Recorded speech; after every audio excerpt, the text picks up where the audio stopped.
I've been teaching woodworking for a very long time, and I know people can be intimidated by using a handheld router. So let's take the out of router, and Milescraft is gonna help us with that. They have got a bunch of really cool jigs that are gonna let you do a lot of stuff with your router. One thing that's cool, and watch for it, is the interchangeable base that will snap into a variety of these jigs.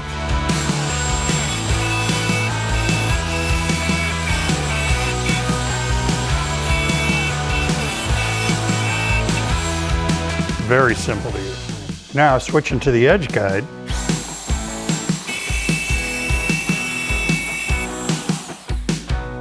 What I've done now is added the mortise pins.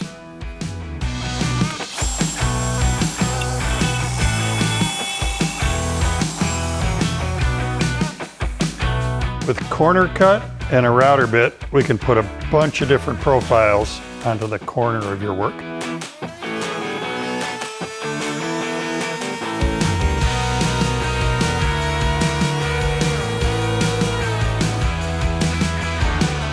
Lots of great jigs, lots of great ways to put your routers to work and take some of the intimidation out of them.